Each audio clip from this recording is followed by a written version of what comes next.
Hello everyone and welcome back to my YouTube channel. आज के इस वीडियो हम लोग शुरू करने वाले हैं सीआरपीसी का एक नया चैप्टर जो कि है चैप्टर 3 पावर ऑफ कोर्ट्स, जो कि सेक्शन 26 से लेकर सेक्शन 35 तक में दिया हुआ है।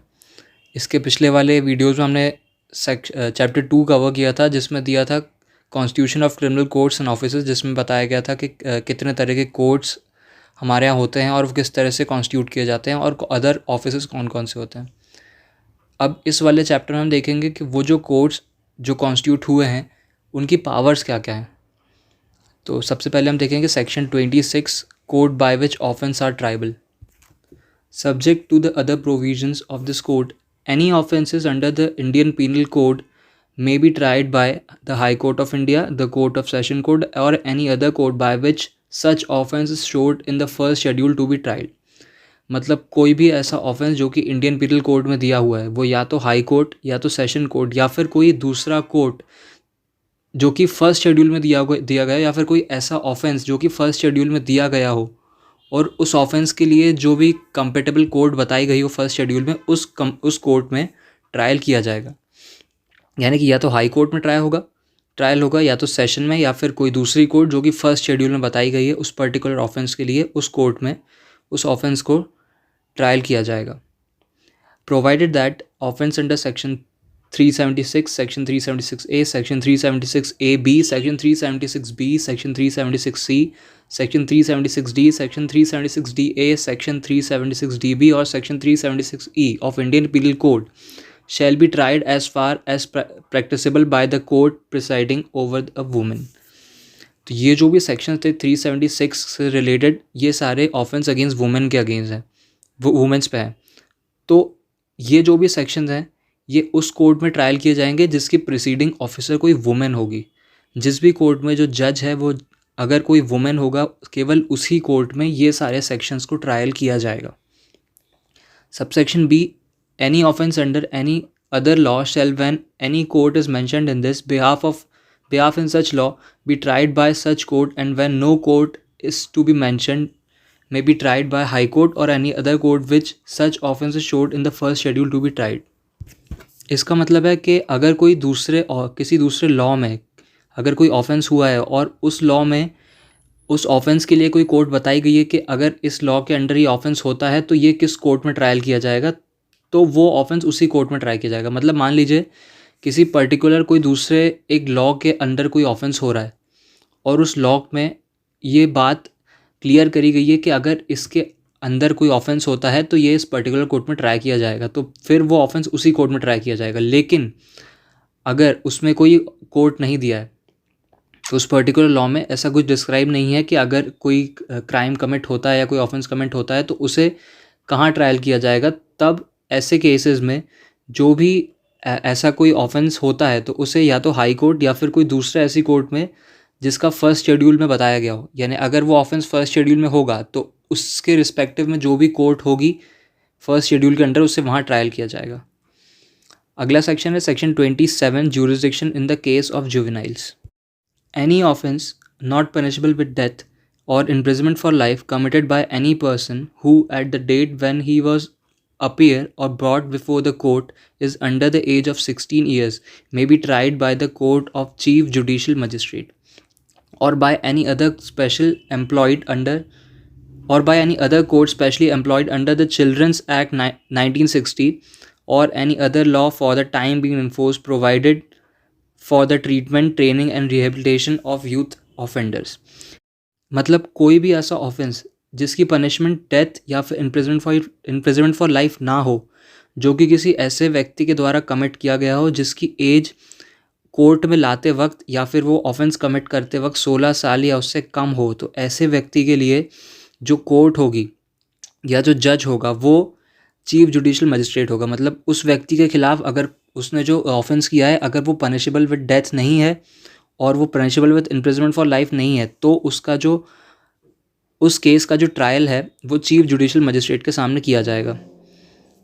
या फिर कोई दूसरा ऐसा कोर्ट जो कि स्पेशली एम्पावर्ड हो उस एज के व्यक्ति या उस बच्चे यानी उन चिल्ड्रन के लिए, तो वहाँ पे उस कोर्ट में फिर उस व्यक्ति का ट्रायल या फिर उस ऑफेंस का ट्रायल किया जाएगा। मतलब या तो चीफ जुडिशियल मजिस्ट्रेट उस केस का ट्रायल करेगा या फिर कोई दूसरा स्पेशल ऐसा कोर्ट बनाया गया हो जो कि जुवेनाइल्स के लिए हो, तो वहाँ पे उस केस का ट्रायल किया जाएगा। इसके बाद हम देखते हैं section 28 sentence which high court and session जज may pass. A high court may pass any sentence authorised by law. A session judge or additional session judge may pass any sentence authorized by law, but any sentence of death passed by any such judge shall be subject of confinement by high court। मतलब high court वो सारी सज़ा सुना सकता है जो कि किसी लॉ में दी हुई है।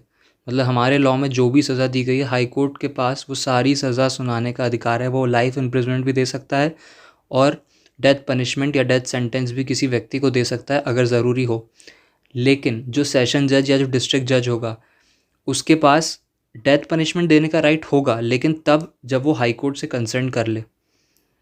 मतलब सेशन जज या डिस्ट्रिक्ट जज तब तक किसी को डेथ पनिशमेंट नहीं दे सकता जब तक हाई कोर्ट ने उसे उस चीज़ के लिए परमिट ना किया हो। बिना हाई कोर्ट के परमिशन के वो किसी को भी डेथ पनिशमेंट नहीं दे सकता। फिर उसके बाद आते हैं असिस्टेंट सेशन जज।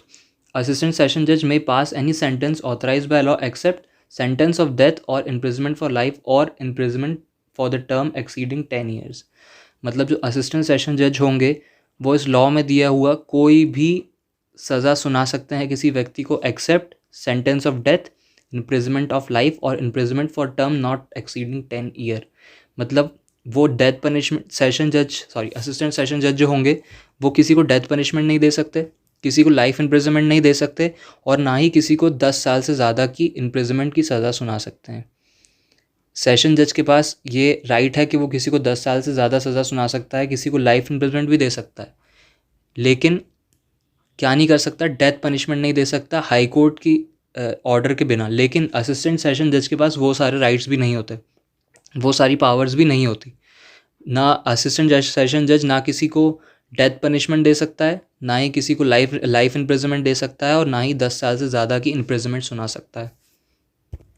इसके बाद आता है सेक्शन 29 सेंटेंस विच मजिस्ट्रेट में पास। अभी हमने देखा था कि जजेस कौन कौन से सेंटेंस पास कर सकते हैं, अब है कि मजिस्ट्रेट कौन कौन से सेंटेंस पास कर सकते हैं। मजिस्ट्रेट मतलब chief judicial magistrate, chief metropolitan magistrate, judicial magistrate first class और जुडिशियल मजिस्ट्रेट सेकंड क्लास। तो CJM और CMM जो है वो कोई भी सज़ा सुना सकते हैं except death, life imprisonment and imprisonment not exceeding 7 year. यानी चीफ जुडिशियल मजिस्ट्रेट और chief metropolitan magistrate death punishment नहीं दे सकते, लाइफ इम्प्रिजमेंट नहीं दे सकते और 7 साल से ज़्यादा की सज़ा या इम्प्रिजमेंट किसी को नहीं दे सकते। फिर आते हैं judicial magistrate first class. Judicial magistrate first class किसी को भी 3 साल से ज़्यादा की सज़ा और 10,000 रुपये से ज़्यादा का फ़ाइन नहीं सुना सकते। 3 साल की सज़ा और 10,000 से ज़्यादा का फ़ाइन। फिर आते हैं judicial magistrate second class. Judicial magistrate second class की पावर और थोड़ी कम हो जाती है, वो 1 साल से ज़्यादा की सज़ा और 5,000 रुपये से ज़्यादा का फ़ाइन किसी को नहीं दे सकते। 1 साल की सज़ा, 5,000 रुपये का fine. Judicial magistrate first class की पावर थी 3 साल की सज़ा, 10,000 रुपये का फ़ाइन। सेकंड क्लास की पावर है 1 साल की सज़ा, 5,000 रुपये का फ़ाइन। हर तरह के हर क्लास के जजेस और हर क्लास के मजिस्ट्रेट की पावर अलग अलग होती है। जैसे जैसे उनकी रैंक गिरती जाती है उनकी पावर्स भी अलग होती जाती हैं। एक बार फिर से रिकॉल करते हैं कि किस जज की और किस मजिस्ट्रेट की पावर क्या थी। हाई कोर्ट के जज के पास पावर थी कि वो सारी की सारी जितनी भी सेंटेंस, जिस भी तरह की पनिशमेंट हमारे लॉ में दी है वो सब सुना सकता है। डिस्ट्रिक्ट सेशन जज के पास ये पावर नहीं है कि वो डेथ पनिशमेंट दे दे जब तक वो हाई कोर्ट से कन्फर्म ना कर ले या कंसल्ट ना कर ले। मतलब बिना हाई कोर्ट के कंसर्न के सेशन जज किसी को भी डेथ पनिशमेंट नहीं दे सकता, लेकिन लाइफ इम्प्रिजमेंट दे सकता है। फिर आते हैं असिस्टेंट और असिस्टेंट सेशन जज, जिनके पास ना ही लाइफ इम्प्रिजमेंट देने की पावर होती है, ना ही डेथ पनिशमेंट देने की पावर होती है और ना ही वो किसी को 10 साल से ज़्यादा की इम्प्रिजमेंट की सज़ा सुना सकते हैं। फिर उसके बाद आता है हमारे मजिस्ट्रेट CJM और CMM, जिनके पास डेथ पनिशमेंट और लाइफ इम्प्रिजमेंट देने की पावर तो होती ही नहीं है और वो ना ही किसी को 7 साल से ज़्यादा की सज़ा या इम्प्रिजमेंट सुना सकते हैं। यानी कितने साल, मैक्सिमम 7 साल तक की सज़ा वो किसी को दे सकते हैं। फिर आते हैं जुडिशियल मजिस्ट्रेट फर्स्ट क्लास, जो कि मैक्सिमम किसी को भी 3 साल तक की सज़ा और 10,000 रुपये फ़ाइन दे सकते हैं। फिर आते हैं जुडिशियल मजिस्ट्रेट सेकंड क्लास, जो कि किसी को भी 1 साल की सज़ा और 5,000 रुपये का फ़ाइन तक सुना सकते हैं। तो इस वीडियो के लिए केवल इतना ही। इस वीडियो हमने देखा कि किस तरह की कोर्ट के पास क्या क्या पावर होती है और कौन कौन से जजेस क्या क्या सेंटेंस या क्या क्या पनिशमेंट दे सकते हैं। इस चैप्टर के बाकी के जो सेक्शंस हैं सेक्शन 30 से लेकर सेक्शन 36 तक वो हम इसके नेक्स्ट वीडियो में कवर करेंगे। तो अगर आपको वीडियो पसंद आई हो तो इस वीडियो को लाइक करें, इस पर कमेंट करें, इसे ज़्यादा से ज़्यादा शेयर करें और अगर आप हमारे चैनल पर नए हैं तो चैनल को सब्सक्राइब ज़रूर करें। Thank you so much.